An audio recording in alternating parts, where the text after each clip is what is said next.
Anybody home? Your angel of death awaits.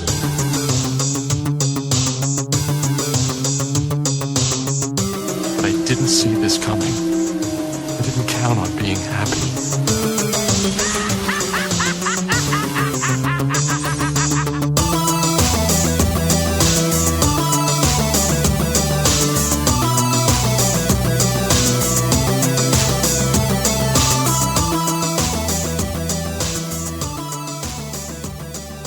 Hello. Braden Herrington here with Davie Portman for upNXT, postwrestling.com, Apple Podcasts, Spotify, Stitcher, wherever you get your podcasts, and of course, now, YouTube.com/upNXT and Twitch.tv/upNXT podcast. We twitching. Yeah, we're twitching and YouTubing and streaming and podcasting and everything. We are your NXT friends. But we also like other things, like Star Wars, like horror movies, like Batman. And we've been on this journey covering all the Batman movies, all the Batman stuff. And we did the 1960s. It's on the Patreon. We did Tim Burton, Jack Nicholson, Michael Keaton. We did Batman Returns. And then we were ready to jump into a completely different world. But our audience, the upNXTs, they checked us. They said, hey, guys, if you're going to be talking Batman movies, there's a lot of them. What counts? What doesn't count? Well, you came up with the rule. If it was in theaters, it counts. It counts. So then we got checked again because the movie we're here to talk about today was, in fact, in theaters. It was, yeah. Apparently it didn't really have much publicity or anything, so it kind of flopped majorly in the theaters. But this film, like, I've heard it. This is the first time I've seen it. We're talking about Batman Mask of the Phantasm from 1993. But this is something that definitely kind of VHS sales, DVD sales, kind of gave this whole film a new lease of life. And it's really popular and pretty acclaimed now, I'd say. Yeah, so we're talking about the first animated version of Batman that we're going to be talking about. If we get to another one, there was another animated movie about Batman that made it to theaters, but we won't get there for quite a few. For quite a while. So Batman, the animated series, was this show in the early 90s. I think it started in 1992. And it ran for a couple seasons. I believe it's the only like superhero cartoon to win an Emmy. Okay. Because people were really obsessed with this. The animated series spawned like cartoons and video games and everything. And then this movie in 93. So yeah, it did have like, I'd say a limited release. They weren't really sure. Kind of looking back, you're like, wow, I'm kind of shocked that they did release it in theaters. But there is like a crowd for it. People seem kind of treat this like a cult film almost in a weird way. Oh, definitely. I think a lot of people find the animated series may be the most loyal to the text, to like the source material. And I'd say that goes to kind of X-Men as well and Spider-Man and things. It's with cartoons, you can really literally bring the comics to life, you know? And were you a fan of the Batman animated series? Oh yeah, for sure. Yeah, I was super into all those superheroes. Like Spider-Man and X-Men had some great 90s cartoons, but Batman had this like dark feel to it. Obviously, all the last two movies we've talked about, like they're very dark and very detective-y, film noir, and the animated series totally goes into that like world, the way it was produced and even the animation and more of the stories treats Batman like he's still a detective, like he's still kind of solving crimes and murders. That's what I think of when I think of Batman as a kid, was kind of his sitting way too close to that big computer, like working out stuff and trying to figure it out and being the world's greatest detective, as well as kind of more of a superhero. Something I thought when I was watching this film, and I don't know, because I don't watch kids like Saturday morning TV anymore. Right. But I remember watching kind of this cartoon, watching Gargoyles, I was a big fan of. Yeah. Shows like Power Rangers and stuff like that. And I was wondering, in 2020, how likely is it to see a kid's cartoon with, you know, guns and bombs? You don't see that often. Characters smoking cigars and mob and stuff like that. It really feels, watching now, quite adult. because I think we try and protect our children a bit more now from what they watch and stuff. And rightly or wrongly, I can't say I was particularly scarred watching Batman as a kid, but it's interesting because I'm watching it going, I don't think you'd have that anymore. I don't think you'd have the mob in a Saturday morning cartoon for kids, you know? Maybe it was made for kids, but adults got into it as well. Like, it seems that way. I think so, Like the comic books, right? Like, definitely Batman has some more dark tones than any other superhero in the world. Like, adults can definitely get into some of the comic books kids wouldn't understand. Like, I wouldn't let a kid read The Killing Joke. No. I always think Batman's been a little darker anyway. Well, he dresses as a bat. He's trying to scare people. He's trying to scare these kids. The animated series, obviously, we're talking about this because, a lot of our listeners at upNXT Podcast, Twitter, Instagram, were messaging us. They were flooding us with, well, this movie was in theaters. You got to talk about the animated series if you're going to talk about Batman. So this is the one chance we're going to get into a little bit of some animated series Batman. This show would spawn different versions, the new series, the new adventures of Batman and Robin. Then you had Justice League. You had all sorts of stuff that will eventually tie in. I myself, I'm not super into cartoons as an adult, but obviously as a kid, I was super into all of this. And I was super into a show called Batman Beyond, which this takes this timeline and then fast forwards into the future where there's a new Batman and Bruce is his mentor. And I feel like there is money to be made, money on the table with a Batman Beyond movie. And I felt like the Robert Pattinson going forward in production, was the closest we're going to get to that kind of generation, but I still feel like there's totally a different avenue. I highly recommend Batman Beyond. I was super obsessed with, and it's got the voice of Bruce from this series, and then the voice of the new Batman, Terry McGinnis's Will Friedle from Boy Meets World. Very strange how this. So, who is the new Batman? Not actor-wise, but who is the character? Terry is some kid, and his name's Terry. Terry McGinnis. Yeah. That's not a really scary name. I mean, I guess that's why you call yourself Batman. Yeah. But Terry saving the world? No. I mean, no offense to Terry. Yeah, no Terry. I don't see Terry no more than I see Dave, you know? Dave just saving the world. Bruce definitely fits Bruce, come on. Yeah. You've got to have a jaw like Bruce Wayne if your name's Bruce. This is true. Terry's more of the modern day. He's Terry. He's quicker. He's like a cruiserweight. Lucha Libre. He flies all over the place. He's got updated gadgets and everything like that. He sounds like a poser to me. I don't know about this Terry. I don't know. There is a movie that launched that.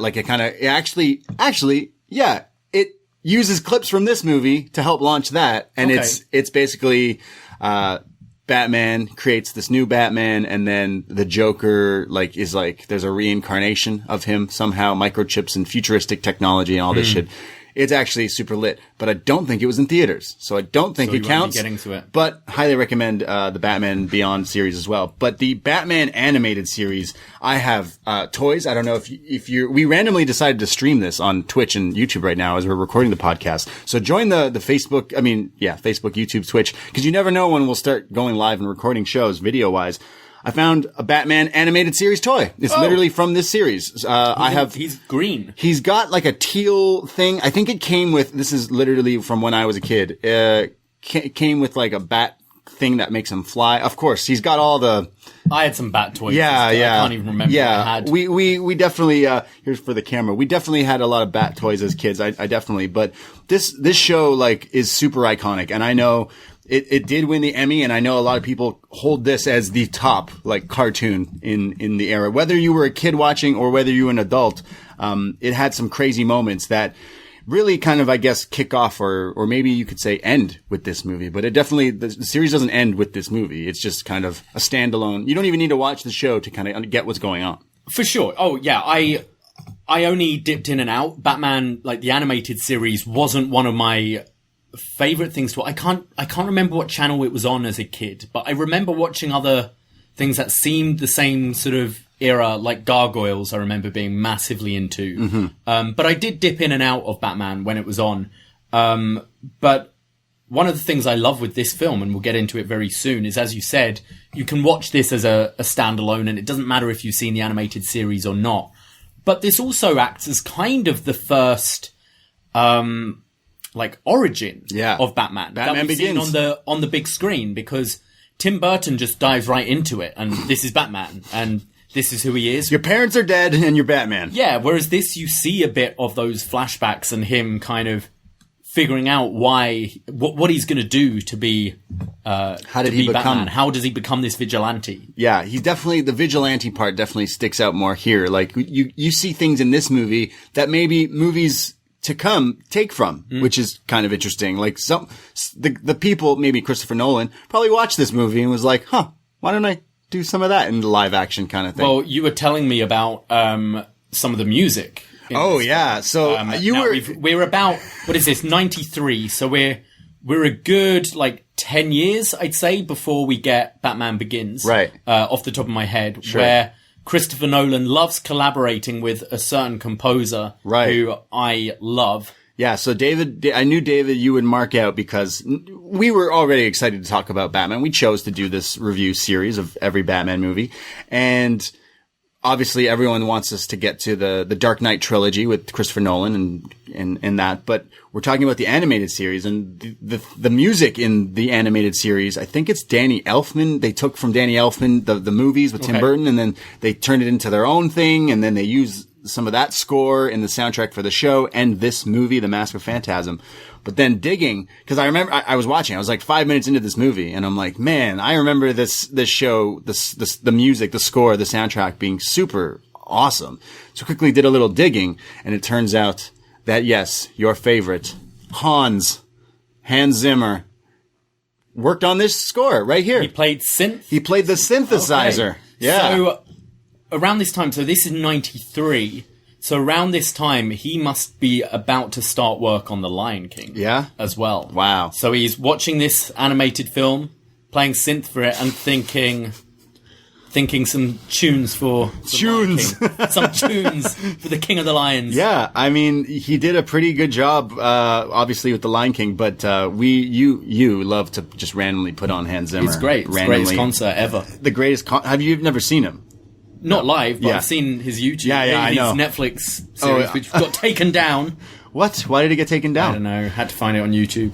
Well, this score that they have is quite awesome. I believe the music in this movie is by Shirley Walker, and yeah, she's Boys with Hands, and they did a collab for this. But I know people obsess over this cartoon thing, and right off the bat, going into this, it's different than the two movies we've talked about before, or I guess three if you count the 60s movie we also did. It's animated, so it's completely different. We've been talking about the actors and the acting.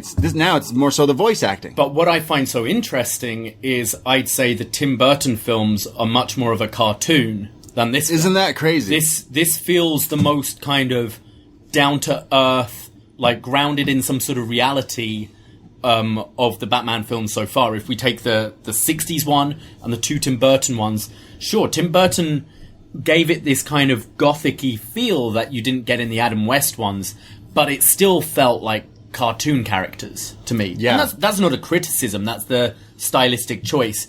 But this definitely feels kind of grittier and more based in reality. I really think you'd like the animated series. It definitely has a great flow, and it's an episode can finish, and then things can happen in different episodes, but then another episode will come back, tie other things in, cool. and it was a really good series, and I highly recommend it. But the standout parts, obviously, right off the bat, are the fact that right off the bat is the voice actors that are in fact involved, and you can't talk about Batman without talking about Kevin Conroy, who is the voice of Bruce and the voice of Batman here, because he is epic. People go to the conventions and meet this guy and want him to talk to him just so you can hear his voice. And he was Batman to me throughout the 90s, because he didn't just do this. I'm pretty sure he did the voice of video games and so the Arkham games. As someone in the I think it was the YouTube stream was pointing out about obviously Mark Hamill. The Joker. Link to our Star Wars reviews. There you go. Mark Hamill and Kevin Conroy also offered their voice for the Arkham series, which are fantastic games, and again have this sort of same kind of tone as well. Yeah. Oh, yeah. I dabbled with. Oh, I didn't realize it was. I remember Hamill. I didn't realize it was also Conroy. I think so. Am I wrong? That's crazy. I might be just making up facts. But that's crazy because I think Mark Hamill has this Joker down pat. Like, he's terrifying in any of the iterations of the Joker that he's done. I know Mark Hamill's going to be doing, I think Skeletor or something. No, maybe not. He's going to be in Masters of the Universe. He's still going to be doing, because I guess he's done with Star Wars. You know, Luke's now. Yeah. For now. He's like the Undertaker, right? Oh, wow, yeah. But he continues to do, like, he keeps saying that he'll never do Joker again. But then they were like, okay, we need you for this. And he's like, all right. I think it was it Arrow? He was in, or Flash, the CW series, where he essentially played the Joker.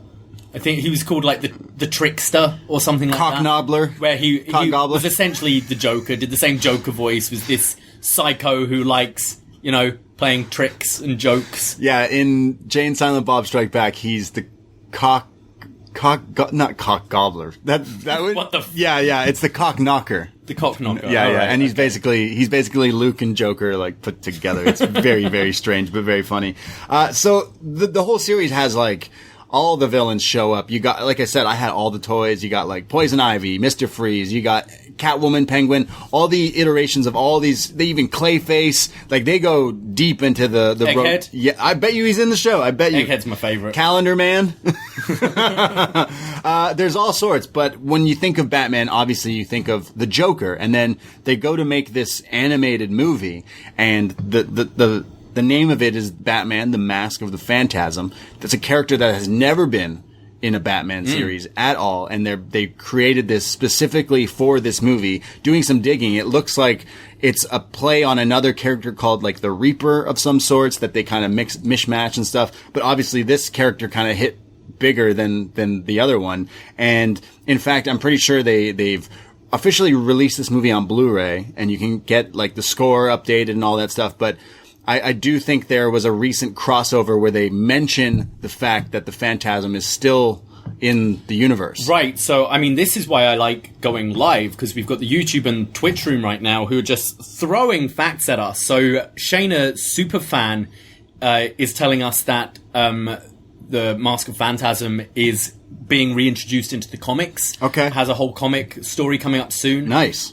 Saying that Kevin Conroy played an alternate universe Bruce in CW's Batwoman show. Wild. And the Trickster not only did Mark Hamill play the Trickster in the CW Flash, but was in the 90s Flash playing the Trickster as well. Crazy. So actually apparently played the Trickster before playing the Joker. Oh, what was that show where it's about Batman's like kid, the daughter, with Catwoman and Batman's daughter? It's all about like the women's superhero fighting show. Oh, I've not heard of this. And it's the Joker who like kills someone in the beginning, and you see like it's the Joker, but they use Mark Hamill's voice for that as well. He's all over the place. Do they have a bake sale in that show? Yeah.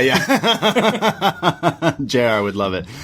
So the fact that like this movie introduces a brand new character, but then you realize, okay, they do go to the well with the Joker. He shows up halfway through. You kind of have to. Yeah, you got it.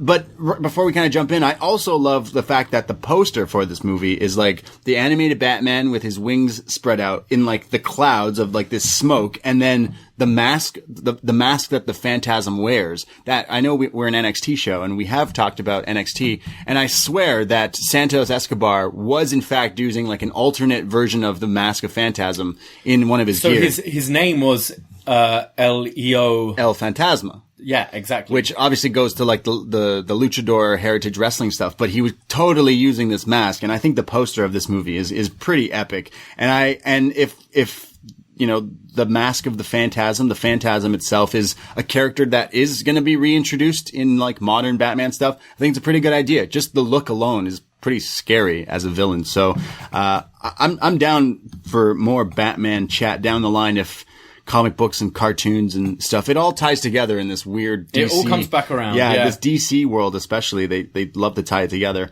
But let's go into it. Yeah. So we start with something I missed, the old Warner Brothers music and logo with Bugs Bunny, something I completely forgot about, got really nostalgic there. This is a story by Alan Burnett, and we have this great operatic music at the beginning. It feels very grandiose, feels pretty sinister, and we're going to Gotham City, where the weather sucks in Gotham. It's raining throughout this whole... I'm from England. Yeah. I get a lot of shit about bad weather in England. Gotham looks like it sucks because it's always raining there. We go to Shady Lady Casino and we see these mobsters who are checking out these counterfeit bills as Batman is on the roof watching on, and he smashes through the window. He punches one of these mobsters across the table. He uses his batarang as the mobsters are shooting at him. He's taking them all out. And one of these mobsters manages to get away with the briefcase. And he's kind of running through the parking lot. He's going to cash in. He's running through the parking lot, trying to get to his car, when this figure, this kind of cloaked, Reaper-esque figure approaches and says, "Your angel of death awaits," and breaks this mobster's gun. And he's going to kill him, but gets distracted by this car. And then we see smoke surrounding the... They never actually name check this character. No, not once. But let's just say the Phantasm. Yeah. We see the smoke surrounding, and they're trying to break through the car window. And then the mobster turns around and is like, I'm going to run over this person trying to kill me. I've got the advantage now. I'm in the weapon. I'm in the car. And just drive straight towards the Phantasm. But the Phantasm just jumps over the car. The car goes crashing out of the window of the parking lot into the building opposite. And everyone looks up and sees Batman and assumes that Bat is the one that did it. What's with Batman? Always, come on, people. He's always in the wrong spot. Always the wrong spot. It's, whenever I watch, when I used to watch 24, when it got to about season 4, I'm just like, guys, just listen to Jack. Like, stop assuming Jack's a terrorist. He's not. He's trying to save the day. You might be the president. Listen to Jack Bauer, because he's going to save it all. Can people stop assuming that Batman is killing people? But he's not doing any favors. He's dressed the way he's dressed. He's dressed in all black. He looks scary. How many times has he saved Gotham, though? True. Come on. It's true. People are like, oh, no, don't trust that Bat guy. And this is going to keep happening throughout all these films. Well, right off the bat, though, it's, again, nice pun I keep saying. The Phantasm gets this introduction where it's like, you're already shown this person, this monster-esque type, like a Grim Reaper, got the cloak, the really cool looking mask, and then it's also got a hook for a hand. Yes. There was a hook. Yeah. And it's like, ooh, okay. And anything with smoke and fog and whatever is always like, okay, how do they do this? I definitely feel, the Phantasm is meant to be a kind of mirror image of Batman. Yeah. Like the whole look is very like Batman, and you could even see it some kind of cool new costume that Batman moves towards. You could think that. And yeah. I think they definitely want this character to feel like a evil Batman. Definitely. And the fact that they've also, this Phantasm's already got a catchphrase. Your angel of death Your awaits. angel of death awaits. Awesome. Love it. We see Councilman Reeves, who is blaming Batman, saying, look, this vigilante stuff, it's getting out of control. We've got these, like the crooks are dangerous, but Batman's as crooked, killing these guys. That's not right. So they still think Batman killed them. Exactly. But Batman doesn't kill. We have a very brief appearance from Commissioner Gordon. Isn't in the film a great deal. He's in the show, like He's in the throughout show the a whole lot. series, but he's barely in this movie, yeah. And he's just like, yo, you're stupid. It's Batman. Come on. We trust Batman. Batman didn't have anything to do with this. Come on. Batman doesn't use claws and hooks and scary type things. Come on. Well, I mean, he uses hooks sometimes. So we see Bruce and Alfred watching the news, and Bruce managed to get a shard of glass from the shattered car, from the windshield. Chucky Soul is the name of this first dead mobster. Ah, rip. And he finds this residue on it from the kind of smoke that this Phantasm used. So he's trying to figure out like what this residue is. What does it mean? Marijuana. That would be mine. If I was the Mask of Phantasm, you just see the cloud of smoke and people would be like... You would definitely not escape in time, though. The smoke would clear and you see me right? You'd be stood there on your phone. Waiting for an Uber? We see a mystery woman on the phone talking to the councilman, Arthur Reeves, as she's looking at Time. It's like Time magazine, essentially, with Bruce Wayne on the front. World's sexiest man. World's sexiest man, Bruce Wayne. Bruce holds a big party at his manor. He's always throwing parties, Bruce. Even in the cartoon, Bruce is trying to pull like a threesome, a foursome, a fivesome. He's got these 3 women. One is very dumb, thinks engaged is spelled I-N-G-A. Engaged.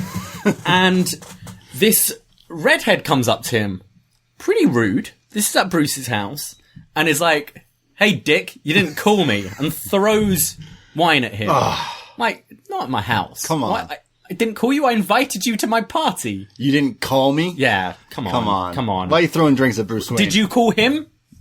I mean, she probably got Alfred. I don't know. I just like that it's even a cartoon and he's got all these women hanging off him in his mansion. Like the past 2 movies we've talked about where it's Michael Keaton, we kind of poked fun at, is he really Bruce Wayne? Like he doesn't seem as much of a charmer, ladies man. But then you see this Bruce is just like, I don't even want to talk to you ladies. But they're all trying to get in him. We see Councilman Arthur Reeves, who's asking Bruce about, hey, whatever happened to that redhead you seem cute on? Andrea Beaumont. And Bruce, it has clearly struck a nerve because he doesn't want to talk about it. He gets rather upset and kind of drops his Playboy persona for a second. Bruce is then in his room. He's looking super sad about this Andrea woman. And he looks at the painting of his parents, or is it just a photo? I don't know. It's animated. My parents are dead. And he's sad about his dead parents as well and his ex-girlfriend. And we go to a flashback. The first flashback. Of like 100. Many. It's basically Citizen Kane, but Batman. Okay, That's what this movie is. So we see Bruce at the kind of graveyard of his parents. He's going to visit his parents. And we see this redhead lady who is talking to a grave, and Bruce keeps on thinking she's talking to him and is like, what? What are you saying? And she's like, no, I'm not talking to you. He's like, who are you talking to? Bruce, a bit of tact here. You're in a graveyard. Who do you think she's talking to? Probably someone she loves who's dead. And that's what's happening here. Especially he should know this. He goes to his parents' grave a lot. To talk to them. Yeah. A lot. So, but she kind of says, oh, you're pretty cute. She's like, hey, aren't you that rich guy? He's like, yeah. So there's a bit of attraction there between the two. We then see Bruce in kind of all black balaclava, and he's swinging around, and he stops these bad guys from just robbing stuff. They're trying to steal some gold from a bank or something. Yeah. He's throwing ninja stars at them, and obviously he takes them all down because he's Bruce fucking Wayne. I like this. This is the part I'm mentioning. Like, going forward, you're going to see Batman Begins with Christian Bale, like where he's not Batman yet, but he wants to like fight crime. Yeah. So he's like in all this all black, tight ninja stuff. He's got ninja stars. He doesn't got batarangs yet. He's got this ninja stars, and like his gear isn't even up. He's not on brand yet. Yeah, he's not fully there yet. So you kind of see this here in the cartoon. It's quite interesting, and it's funny because he goes to stop this, and he's just a guy dressed in all black, and he's like, "Hey, you, stop the crime!" And they're like, "Fuck you," and just like shoot at him. So then he comes to realize, like, okay, if I'm gonna like be serious about this, I need to scare these people, and dressing up in a ski mask and black tights isn't really gonna do that. So you get the first origin story for sure here. He almost dies here as well, because one of these guys gets away in the back of the truck, so he leaps on it and manages to take down the entire truck, and then it falls over and it's sliding towards the wall as he's grabbing onto the front of it, but stops just in time. So Bruce is okay. And I didn't realize right away that we were still in flashback. There's so many flashbacks. I was like, why are you not dressed as bats yet? And we get there. And then, my notes have gone, oh, it's another flashback. Yeah. There's flashbacks within flashbacks. There's flashbacks within flashbacks. So Bruce is talking to Alfred, and he's like, yo, I love being a vigilante. It's great. I'm trying to do right by Gotham, right by my parents, avenge their death. But this isn't enough. I need to scare them. Like, they need to be intimidated as soon as I see them. And as he's talking about this, Andrea Beaumont enters and is like, yo, Dick, why didn't you call me? And as he's kind of showing off his jujitsu. He's learning jujitsu. Yeah. And she's like, "What are you doing?" And he's like, "It's jujitsu, isn't it?" I don't think it was. Was it? I don't think so. But like, he says it.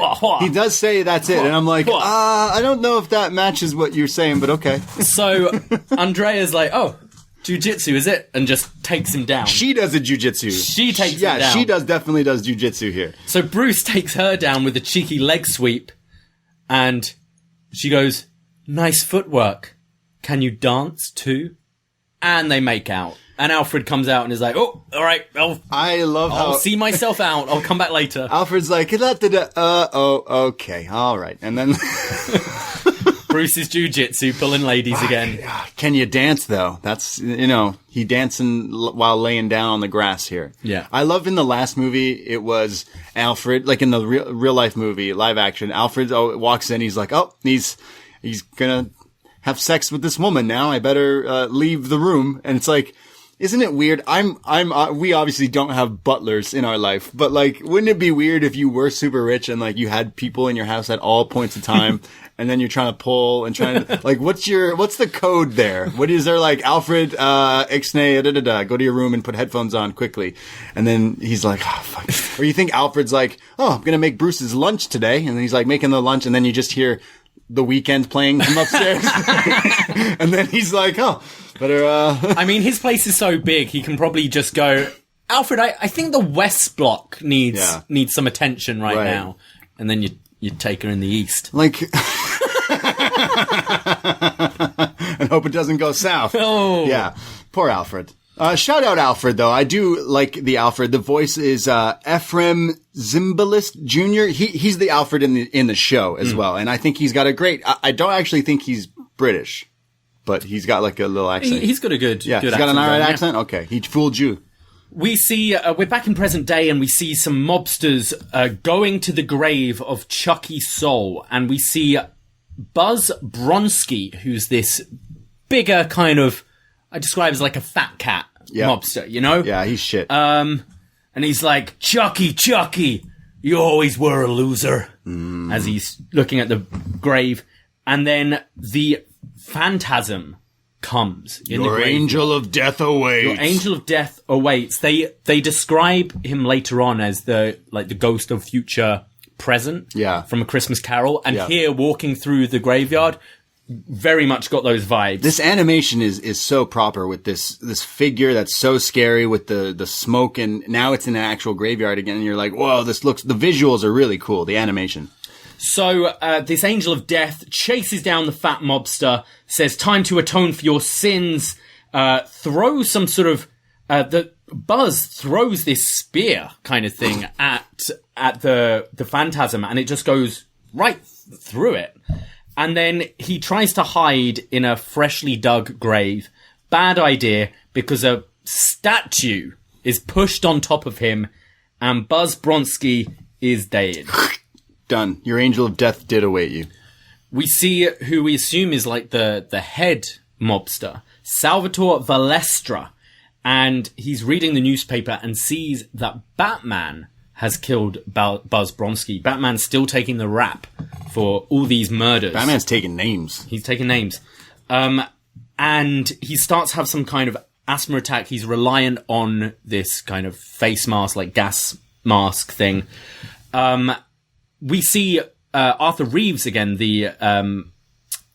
what is he? The mobster, but he's like in the government somehow. Yeah, cheeky little man.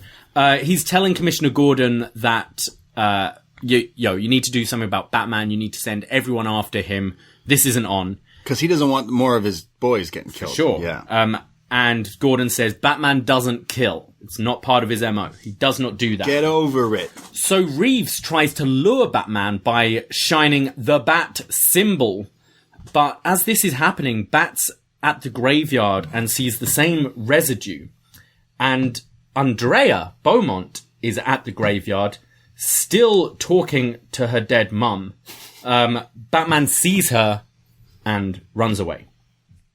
Yeah. We go to a date between Arthur Reeves and Andrea. But she is clearly, her mind's on something else here. And Batman is super creepy here because he's spying from a building across the road. Yeah, he's watching. But you can, like, all they do is turn around, look through the window, and just see Batman there with binoculars. Is that Batman? Watching on. Is he watching us? Yeah. He's watching our date. He's like a parent watching the kid's date. Reeves asks what I always ask on a date with a lady is, are you still close to your dad? And he reaches out and takes her hand. Hope no one asks me that on a date. We get another Bruce and Andrea flashback where Bruce meets Andrea's dad, Mr. Beaumont, and we see a younger Arthur Reeves here. And Beaumont is saying that nothing's more important than family as Mr. Valestra comes in. And right away, Beaumont seems very, very nervous about this situation going on. So Bruce and Andrea leave, and Bruce admits to Andrea, he goes, look, that dude who came in, Mr. Valestra, kind of made my skin crawl. Don't really trust it. Is your dad okay? What's going on?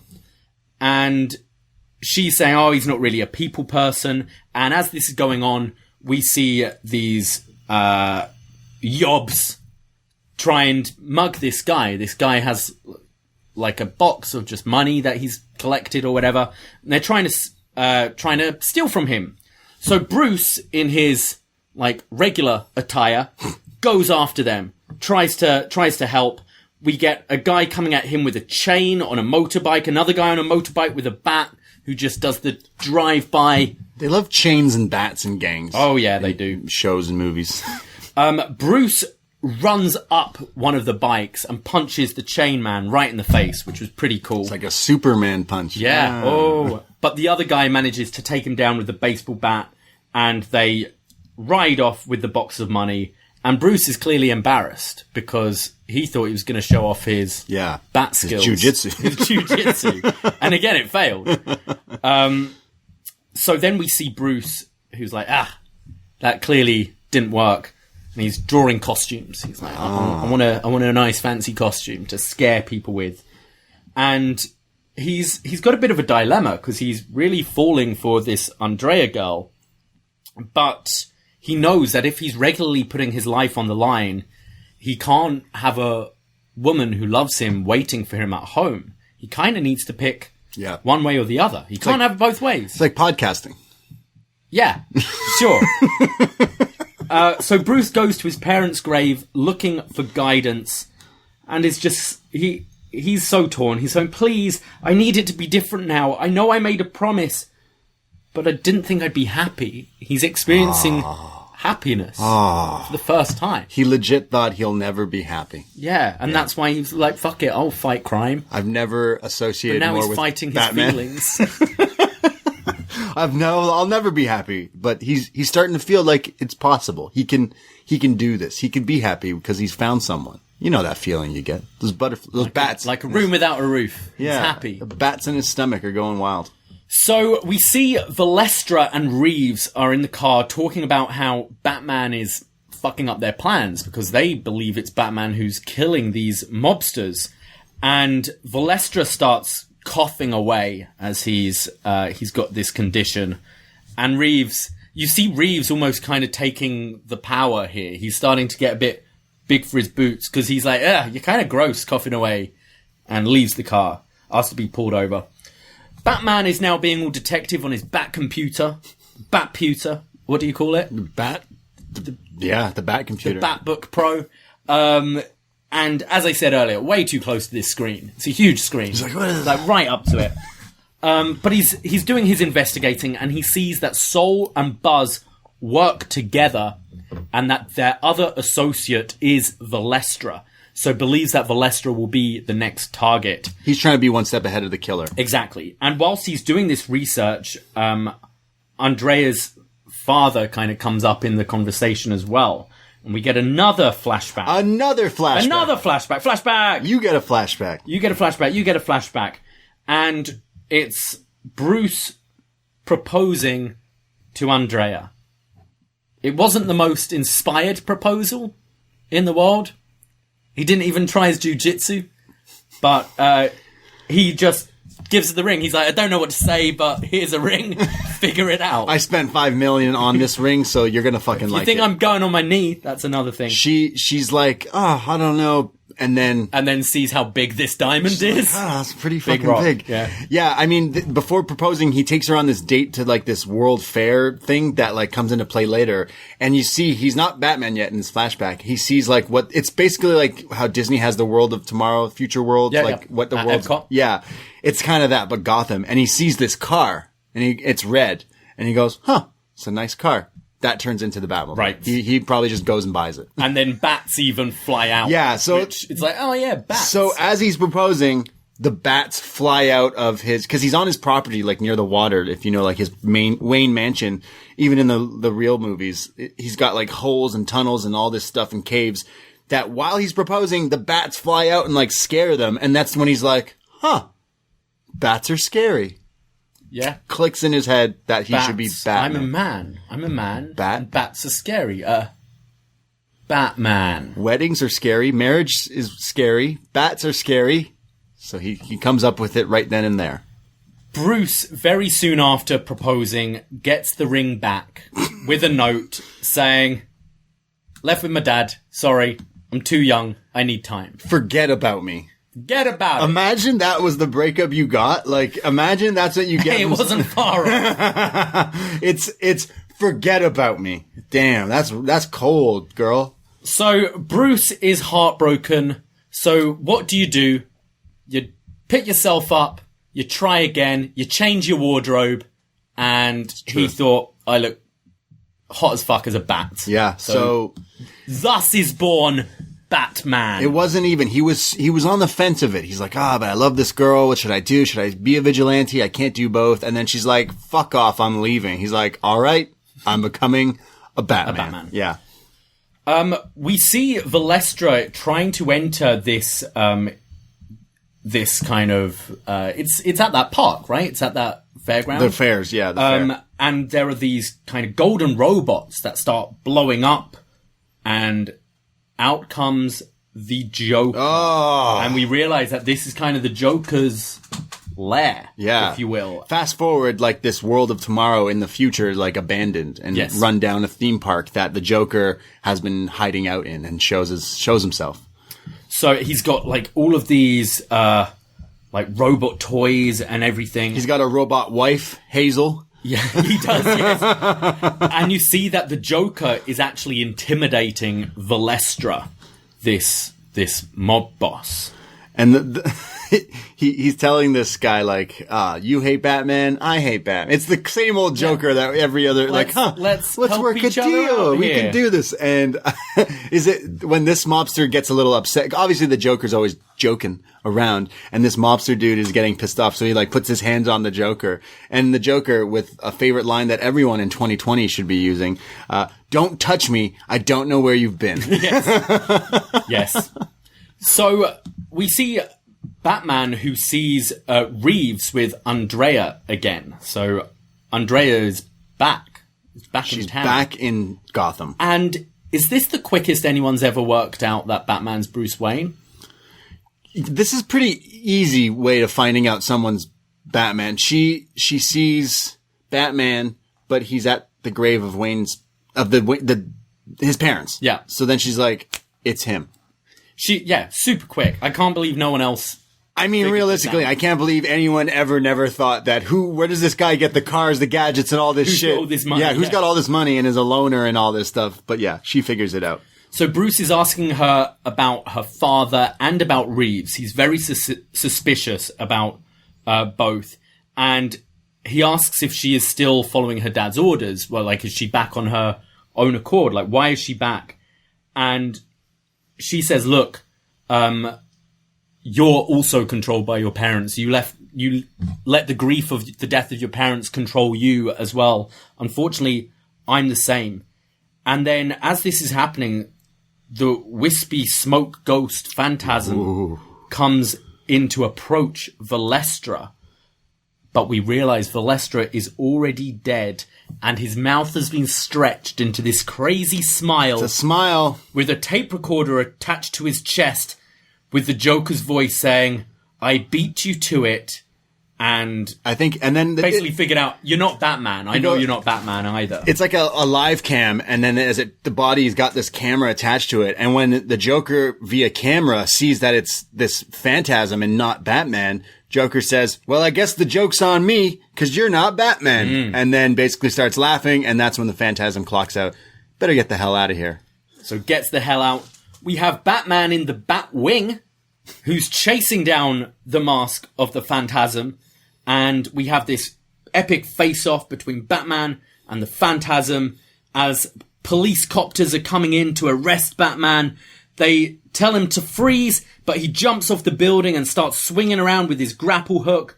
There are so many police here to take down Batman, and if the police put all their efforts into actually solving crimes and doing their jobs, they wouldn't need a Batman in Gotham. But instead, they're like, yo, we got to get the one guy that's actually helping us. Trying to help. And this is a theme throughout every Batman movie, especially in the Dark Knight, ones.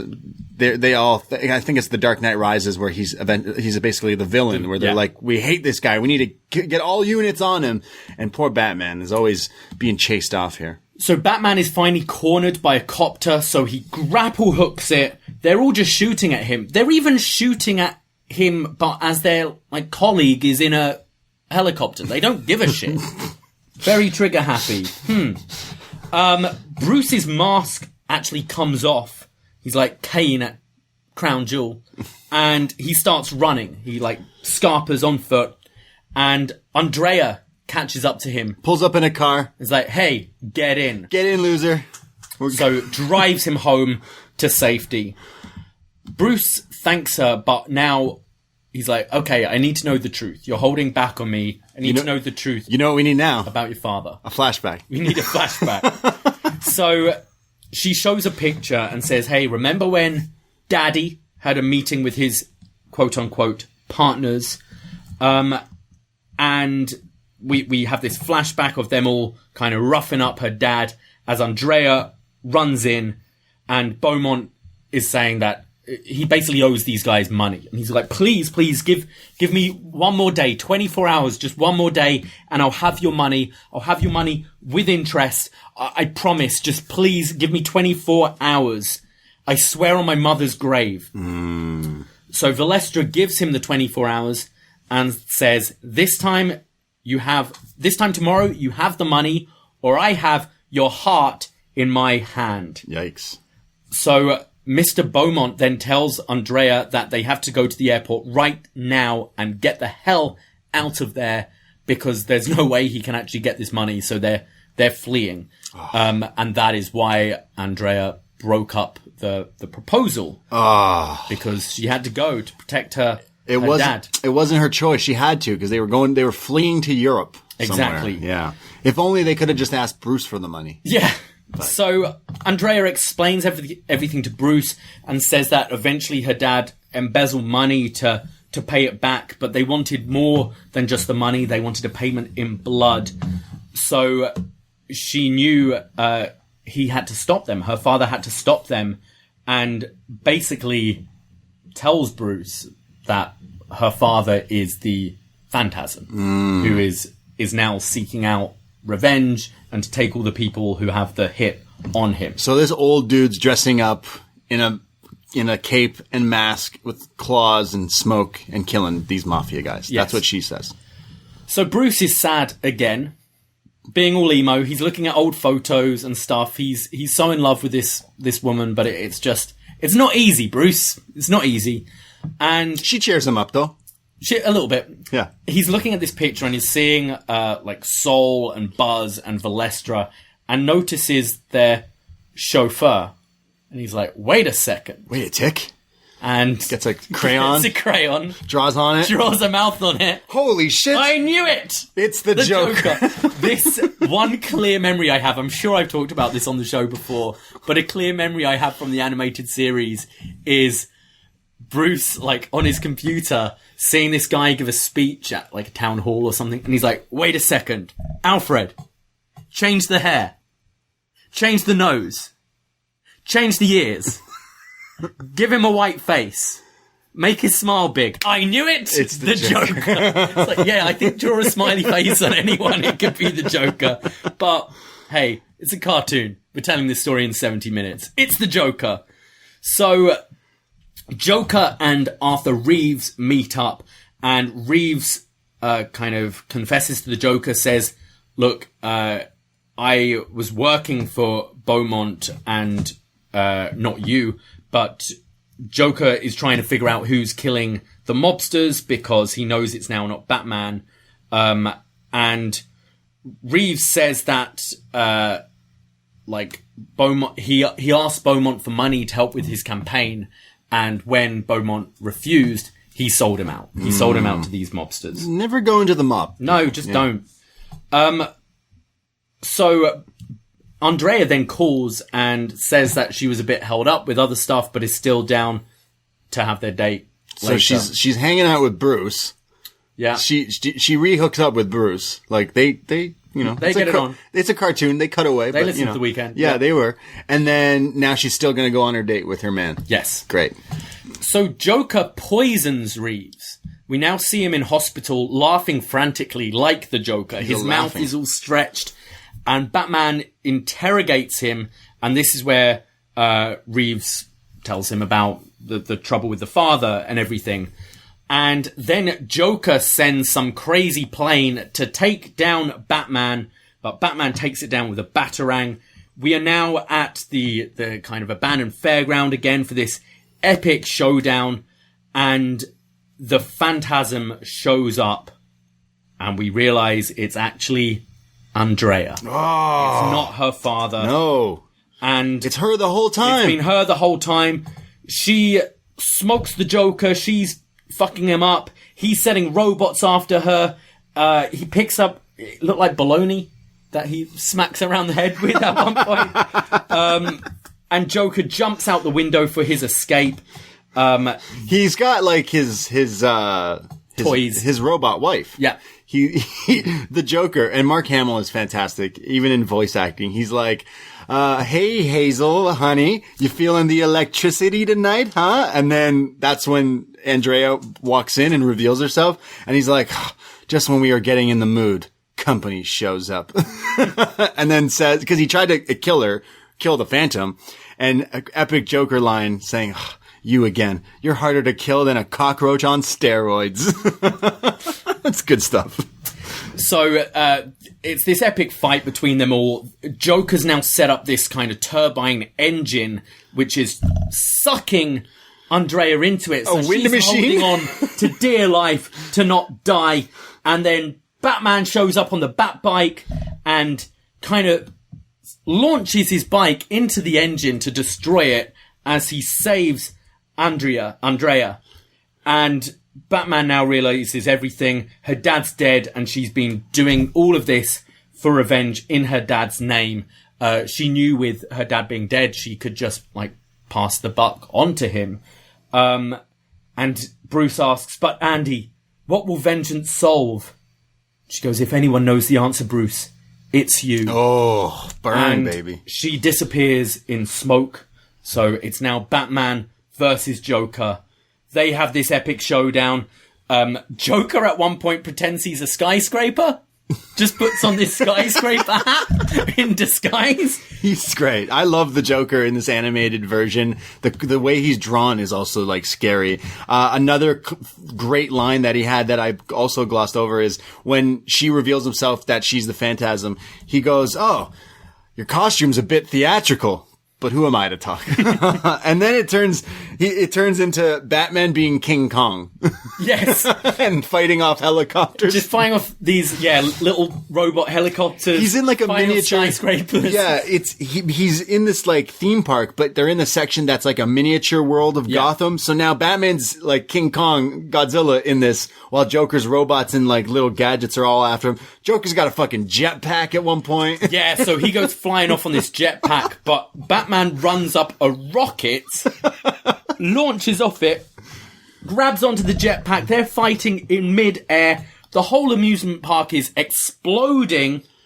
And then Andrea, the Phantasm, shows up out of nowhere, grabs the Joker, and they disappear in a puff of smoke.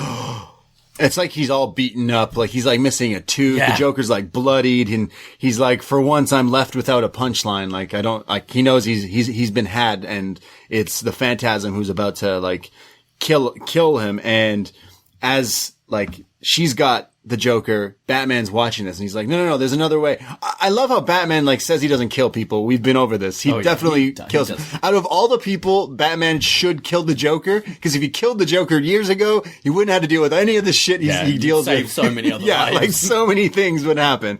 But it's the Joker who's like, as he knows it's his demise, he's been had, he's still just laughing. He's like, and he's like, what are you going to do? And as explosions are going, Joker loves a good explosion too, by the way. Like, I don't know what's his deal. Where does he get all this shit?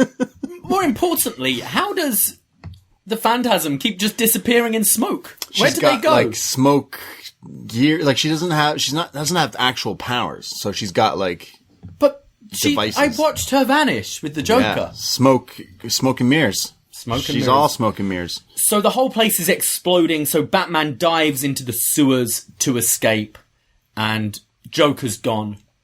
The Phantasm's gone. It's all like this giant pit that all the explosions like implode and fall. So like realistically, yeah, she couldn't just teleport away from this. So she's fallen into the pit while she had the Joker. She basically, she grabbed him and said, I'm going with you. And like took the Joker to plummet to their death and the demise here.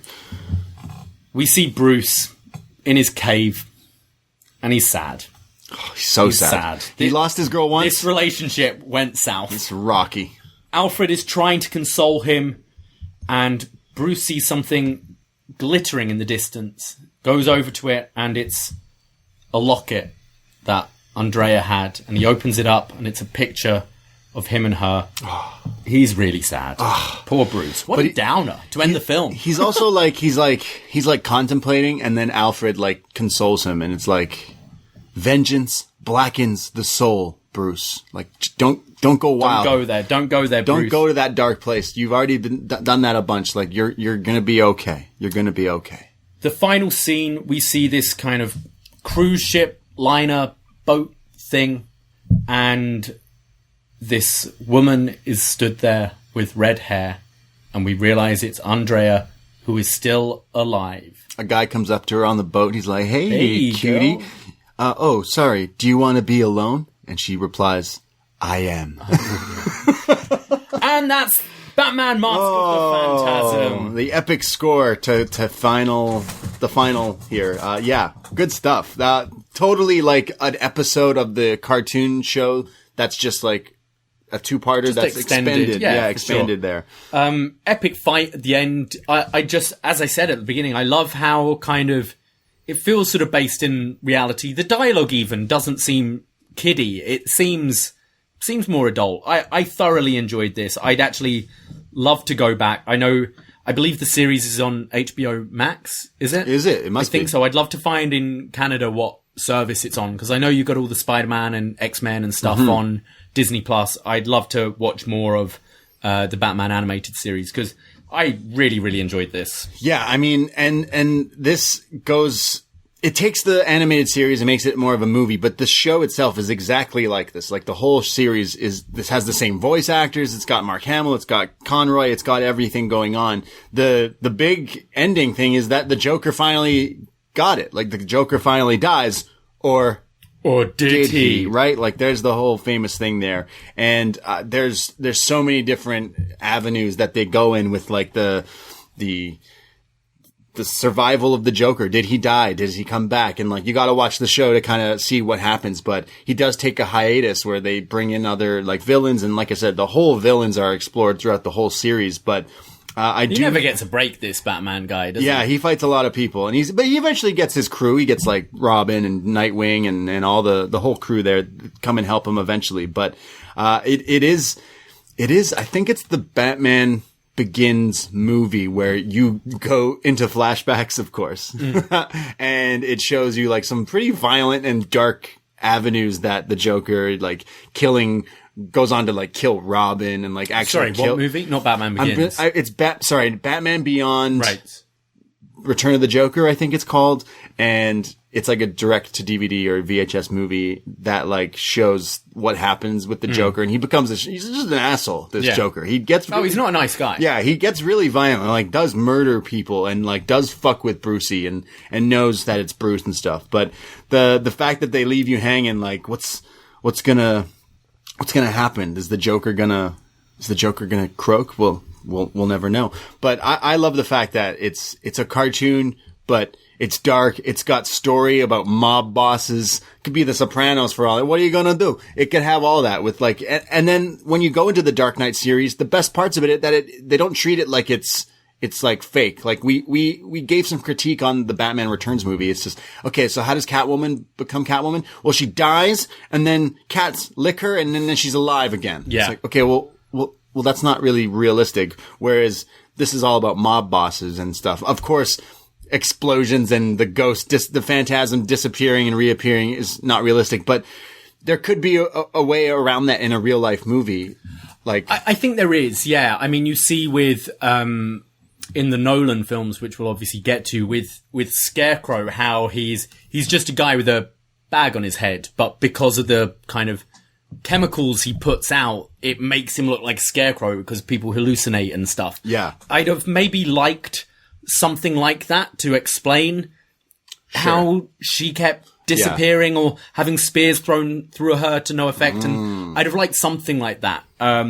Because they could totally turn this into a live action. And you know how Spider-Man, the last one with Jake Gyllenhaal, is Mysterio? I was just going to say, like holograms and that kind of thing. Yeah, exactly. Ghostly stuff. Because for me, I watched this movie a bunch as a kid. I had the VHS throwback of this movie. And I always remember my favorite parts were the actual scenes with the Phantasm. Because, again, a brand new character, you never get to see it again. You don't see this character again. So the scenes with, like, the graveyard with the smoke and the visuals are really cool. And there's a specific one where I think Batman's chasing the Phantasm in a parking lot or something, underground parking lot, and then the Phantasm evades Batman, and then you see like the door slowly closing and the trail of smoke. It's like, yeah, in real life you could do this aspect with like this Phantasm using smoke and mirrors. Yeah, like illusionist. Yeah, it would be pretty cool, and it would be a terrifying visual of this come to life. I know people. I've searched like graphic artists putting what it would look like in real life, and it would look really scary. This mask of Phantasm. So shall we do our scores and then get some feedback? Yeah, for sure. Every time we've been reviewing these Bat movies, we've been giving like some ratings, Bat ratings of what we think and kind of getting our final score on these movies. So, I obviously have watched this animated series. So for me, Kevin Conroy is the voice of Batman to me. Obviously, on screen, he doesn't look like Batman. He's just the voice of Batman. But it's hard to rate something against someone's acting and then voice acting. But I still think there's a huge art in the world of voice acting. And I think Kevin Conroy kills it as more particularly Bruce Wayne in this movie for me. I feel like I'm going to give Bruce a 9 here because the voice is just so on point. I went a 9 as well. I feel out of the 4 films we've watched so far, this is the deepest you go into who Bruce Wayne is. I feel he feels like a fleshed out character. You feel for him. You see his dilemma between wanting to fight for justice for the death of his parents, but also the need to be happy. I went 9 as well. I think he's a fantastic Bruce Wayne. Yeah, I mean, even in a cartoon, it shows him with like his issues, his vices, his demons, and then him like partying still. Like, it's pretty good.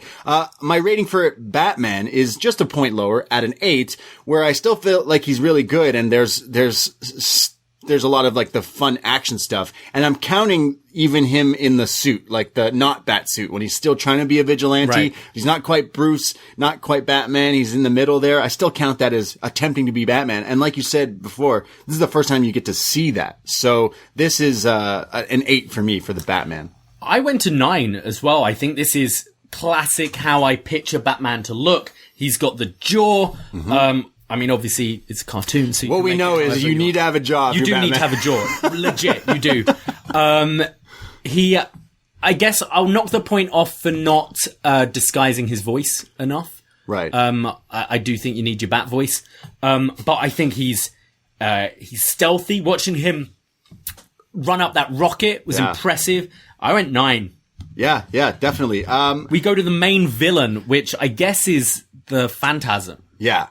Okay. I know we gave some criticism about how, like, you don't know how she disappears, but I'm going straight 10 on the Phantasm. Damn. Not only because you've not seen this movie before. I remember this going into this. I'm like, oh yeah, it's Andrea who's the killer, the Phantasm. But the reveal would get you like, oh yeah, okay, that makes sense. Like it should be. And it's a twist. It's not what you think, some classic dude dressed up. It's not just the Joker.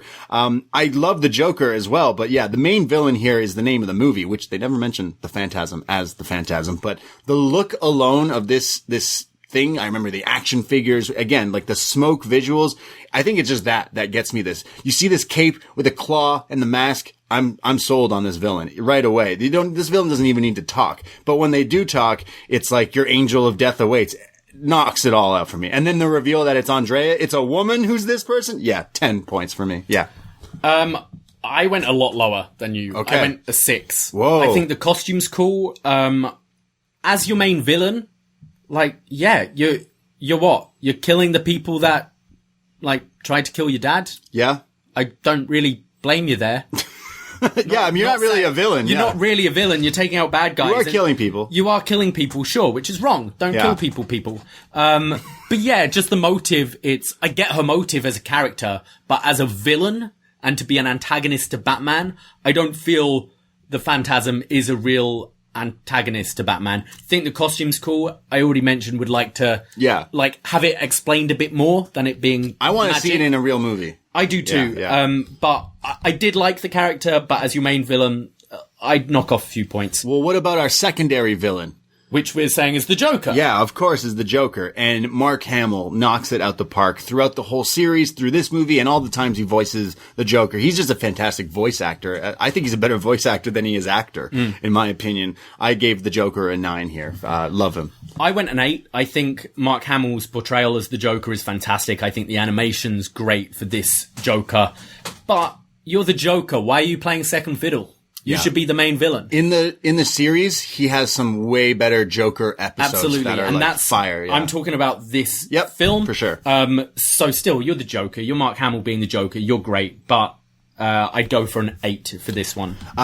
This is the hardest one for me, Alfred. And I feel like I've been hit or miss with this, but I'm going to straight up say it's an 8. I don't want to go too low because I love Alfred. I have the heart for Alfred, but he tells Bruce at the end, he consoles him about, vengeance and it blackens the soul. He's always there for him. Even when Bruce is getting laid, he's like, oh, gotta get out of here. So I do feel for Alfred. And this guy, again, is an epic voice that's been through this show and done all sorts of other shows. I really love this Alfred. I went an 8 as well. I think, as you said, he's always there for Bruce. He plays that father figure. He's not in this film a great deal, but I feel pretty much every scene he's in is important to the character development of Bruce Wayne.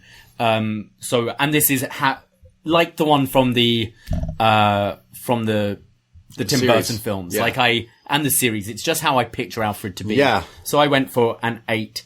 We go to the Bat vehicles, the Batmobile, the Bat bike, the Batwing. Yeah, I had a lot of the toys as a kid from the animated series, and I remember my neighbor had the car from this show, and it was like super cool, but in this movie, you don't really see a whole lot of it. You don't really see him, you see really just small parts of him using any of the vehicles. So I can't really say you got to see a whole lot to kind of give it a fair rating, so I'm gonna say I give it a 5. Oh, in the middle there.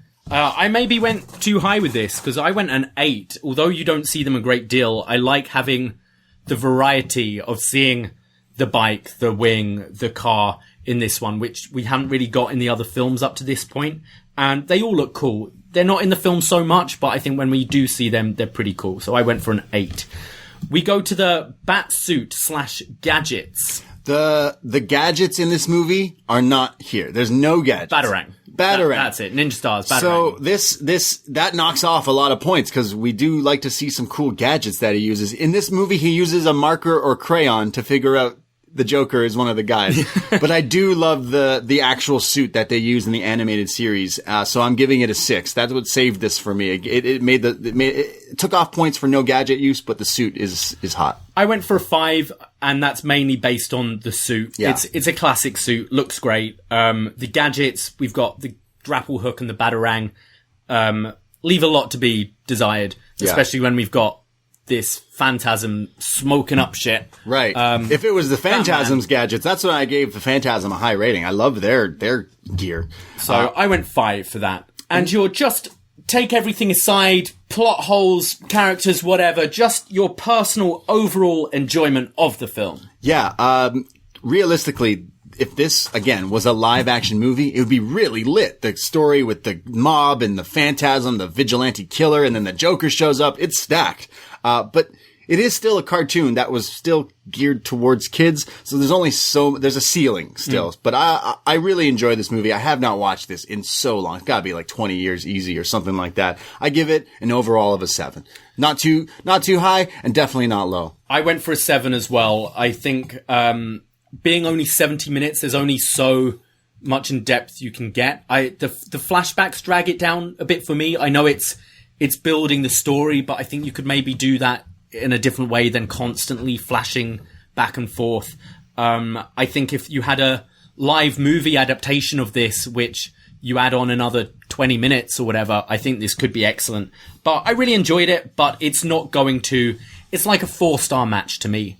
You know, Gotcha. Really solid, Yeah. but you get a feeling when something's hitting those 5s. Yeah, definitely. So I went for a 7, which, working out our averages... Our bat average. I had an average of 7.5 out of 10. You had an average of 7.75 out of 10, which combined gives an overall average of 7.625. Divide it by 2 to find out our star rating. It's 3.81. Let's round it up. 4 stars. Wow. So far, it's the best Batman film we've reviewed. Damn. Wow. Looking back, Batman was 3.57. Okay. And Batman Returns was... I've lost it. Lower than that. 3.34 was Batman Returns. And we didn't do this for the 66th one. Yeah. All in all, 4 stars. It's definitely an entertaining movie. Again, you could show this to kids and they'd love it, but then they wouldn't really understand what the mob and the killers and stuff like that. Bad guys. That's what you need to do. Bad guys with guns baddies. and cigars. Yes. Yeah, the mob.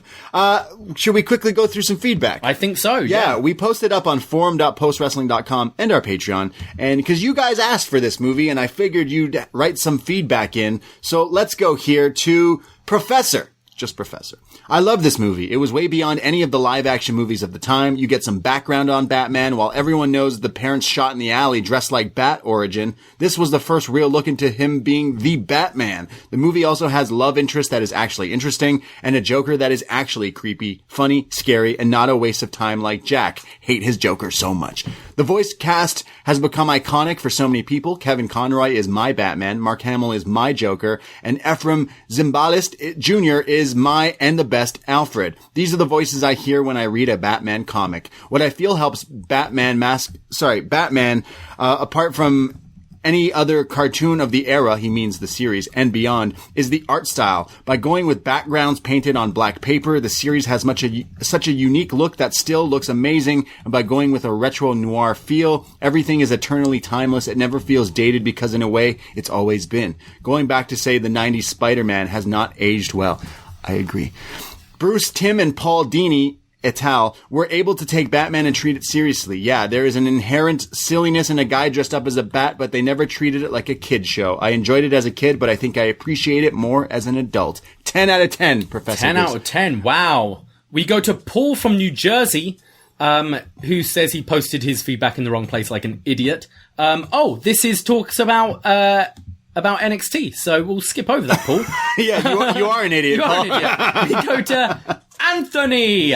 Hands down, the best Batman animated film of all time. Yes, I am looking at you, Batman Under the Red Hood. Ooh. Capturing the essence of the animated series. The crew delivered a captivating noir story, while the backdrops of Gotham were a feast for my eyes. The Phantasm was a character who most never seemed to put on Batman top 5 greatest rogues list due to the film bombing in the box office, but I always thought that the best villains are somewhat a reflection of what the hero tries not to be. It's okay because the Phantasm will return in the upcoming DC comic title Catwoman and Batman as a main villain of sorts. 10 kept promises out of 10. Wow, people love this. I see we have one on the Patreon post, so I'm going to read this one. Robert Rose writes in, I actually asked for this, yet apparently I don't have a comment. All right, how's this? It's a good Batman movie off the back of just first 2 Burton films with modern eyes, where there's been so many better animated and live-action comic book movies. The ending is pretty rushed and feels a bit incomplete. The twist and reveal are probably not all that surprising, and there's some problematic gender issues, aka she cries because she's a girl, and Bruce can be a little 40s gentleman chauvinistic at times, and in 1993 it was cool to see a lady be the one the story is mostly about. A pre-Joker Hamill Joker and a more human and relatable Bruce Wayne dealing with the lifelong commitment he made as a teenager to a tombstone, changing and growing older and feeling the weight of whether he could really sustain the level of angry and hatred needed to do it for life, like a strange backwards marriage or a warped crisis of faith. A theme that would be tried again but never seemed as genuine as when Kevin Conroy performed it here as he pleads with dead people to let him go. Yeah. We go to Kendall from Ohio. Thanks for reviewing this film. I never seen it prior to this week. I enjoyed the movie. Probably the best love interest out of any Batman films. Actually, I'd agree there. I think Batman's love interests are kind of weak, usually, and I actually really bought into this love story here. Felt for the guy. He goes on. The Mark Hamill Joker brought back so many good memories. The animated series was very enjoyable and is a key reason I stayed interested in Batman.